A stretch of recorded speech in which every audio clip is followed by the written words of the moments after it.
actions really do speak louder than words. And what if I told you that there is a way to make your partner feel loved and appreciated without saying a word?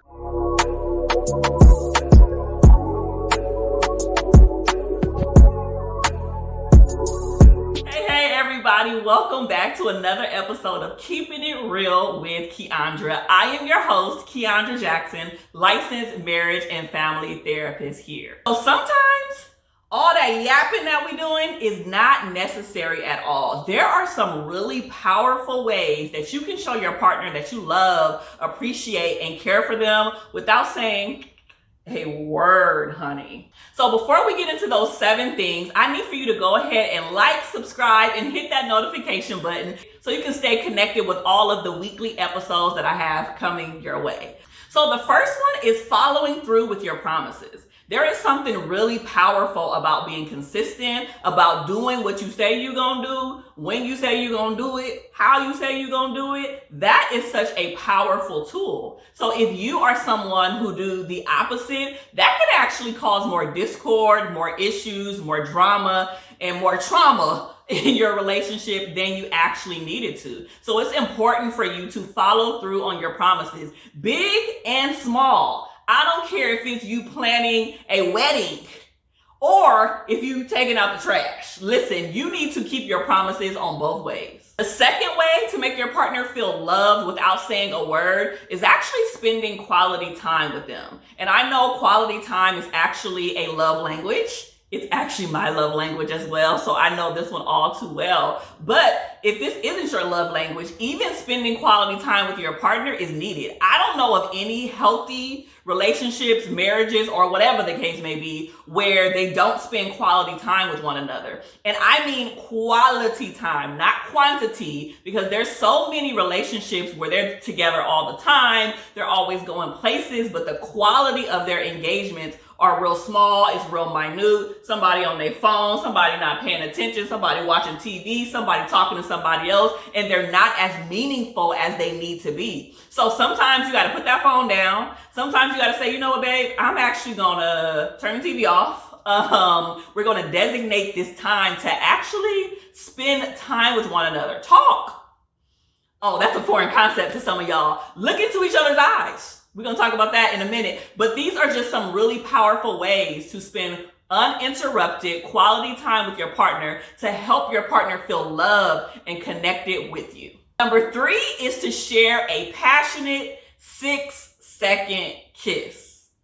Now look, I said 6 seconds for a reason. I didn't say 7. I didn't say 4. I didn't say 1. I said 6 seconds, y'all. I said 6 seconds because it's short enough to help you feel connected with your partner, but it's also not long enough to start something and get something popping, if you know what I mean, because sometimes ain't nobody got time for all that. So I want you to engage in a passionate 6-second kiss. Now, however you want to do the kiss is up to you, but I'm preferably talking about on the lips. You know, I had to break it down for some of y'all because some of y'all are real kinky. And a really interesting way to do this is to look into your partner's eyes before you engage in that kiss. When was the last time you even looked at your partner's face? And I know this might sound crazy, but literally, not just like a glance, like, oh, I know what he looked like, but just looking at the curvature of their lips, looking at their eyes. Y'all know that's the window to the soul. Looking at their nose, their forehead, their eyelashes, their eyeballs, eyelids, cheekbones, like looking at them, truly looking at them and seeing them. Because when you're with someone and you're with somebody that you're supposed to be with, you can allow that interaction to really just bring you guys closer for a deeper bond. Number 4 is making eye contact. I said this just a little while ago, but making eye contact is a really powerful way to connect with your partner without saying a word. Listen, eye contacts can mean multiple things. Sometimes the eye contact can be, you get a little attitude, it's like, whatever, rolling the eyes.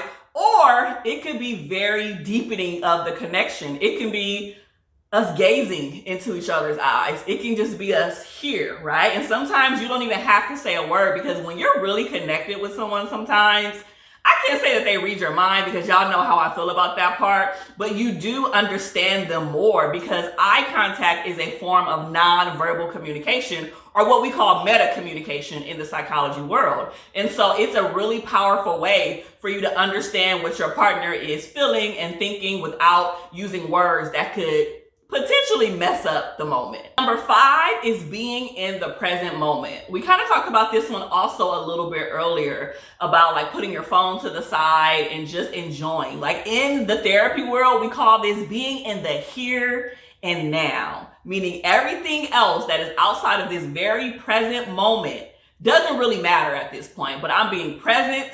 I'm looking at my partner. I am engaging. I am using all 5 of my senses. Smell, taste, touch, hearing, all of the things to engage with my partner to build that deeper connection. And I think just being in the present moment, it gets overlooked a lot of the time because this is such a powerful tool because it doesn't require you to always have to say something. Being in the present moment can just be sitting next to your partner, holding hands, touching hands. We're going to talk about that in a minute, but it can literally mean a bunch of different things. So figure out what being in the present moment means to you, what that could potentially mean to your partner, and how you can incorporate that into your relationship daily so your partner will feel loved and appreciated. Number 6 is do a small act of kindness. Now, I think that when we are in a relationship, especially when you've been in one for a long time, that stuff like this gets mixed up. Like I really always enjoy men who are very thoughtful. I always say I want my future husband to be 2 steps ahead of me, right? It's like 2 steps ahead, you know, like I really enjoy men who have put some time and some energy into making me feel loved and appreciated. And of course, when the relationship is right, it's going to be reciprocated. Okay. But doing small acts of kindness for your partner is really beautiful. And you have to remember that because everybody has a different love language, the small act of kindness can look very differently to different people, right? The small act of kindness to some might be, hey babe, I was at the store. I know you really love Snickers. And so I picked you up one and I brought you one home, right? A small act of kindness could be, hey babe, I know you're working a 12-hour shift, so I went ahead and cooked dinner and washed the dishes.